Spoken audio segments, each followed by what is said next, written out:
दरम्यान मुख्यमंत्री शिंदेंनी राहुल गांधींवर निशाणा साधलाय। परदेशात जाऊन काहीही बरळणं हे लोकप्रतिनिधीला शोभत नाही असं शिंदे म्हणाले। राहुल गांधींनी अमेरिकेमध्ये देशाचा अपमान केल्याचा आरोपही शिंदेंनी केलाय। तर अमेरिकेतील वक्तव्याचा शिंदेंनी समाचार घेतलाय।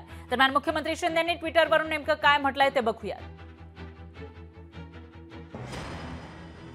विदेशात जाऊन सातत्यानं भारताची इथली नागरिकांची बदनामी करण्याचा उद्योग विरोधी पक्षनेते लोकप्रतिनिधी राहुल गांधी करतायत असं एकनाथ शिंदे यांनी आपल्या ट्विटमध्ये म्हटलंय। परदेशात जाऊन मनाला येईल ते बरळणं, बेछूट आरोप करणं लोकप्रतिनिधीला शोभत नाही असंही शिंदे म्हणाले।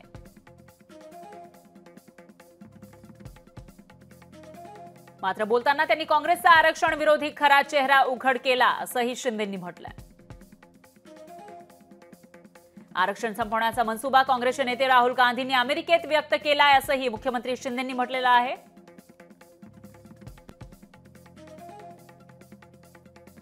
तर आरक्षण संपवण्याची भाषा करणारे राहुल गांधी यांचं हे वक्तव्य अत्यंत दुर्दैवी आहे असंही शिंदे यांनी आपल्या ट्विटमध्ये म्हटलंय। आम्ही सर्व आरक्षणाच्या बाजूने आहोत आणि आरक्षण संपवू देणार नाही। आरक्षणाला धक्का लावण्याचा प्रयत्न आम्ही हाणून पाडू असंही मुख्यमंत्री शिंदेंनी आपल्या ट्विटमध्ये म्हटलंय।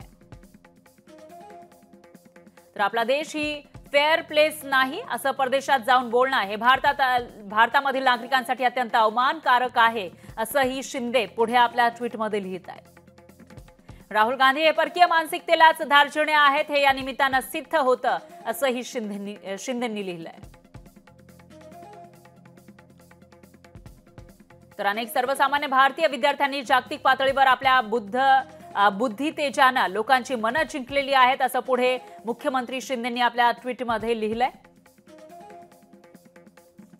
आणि आपला देश ही फेअर प्लेस नाही असं परदेशात जाऊन बोलणं हे भारतातील नागरिकांसाठी अत्यंत अवमानकारक असल्याचंही शिंदेंनी आपल्या ट्विटमध्ये म्हटलंय। दरम्यान उपमुख्यमंत्री फडणवीस यांनी यावर काय प्रतिक्रिया दिली आहे तेही बघूया।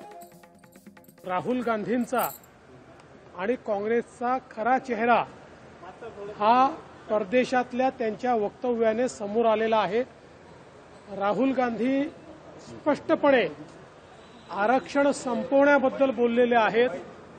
एकीकडे निवडणुकीमध्ये खोटा नरेटिव्ह तयार करायचा आणि दुसरीकडे आरक्षण संपवण्याची गोष्ट या ठिकाणी करायची हे अतिशय चुकीचं आहे। लोकसभेमध्ये निवडून देखील जाऊ दिलं नाही। 2 वेळा षडयंत्र करून बाबासाहेबांना पराभूत करणारं हेच काँग्रेस आहे। केवळ मतांच्या करता कशा प्रकारे ते खोटा नरेटिव्ह करतात हे आता राहुल गांधींच्या वक्तव्याने स्पष्ट झालेलं आहे। भारतीय जनता पक्षाची भूमिका स्पष्ट आहे। आम्ही आरक्षणाच्या बाजूने आहोत। हे आरक्षण बंद केलं जाऊ देणार नाही। लोकशाही मराठी ऐका, पहा, जागरूक रहा।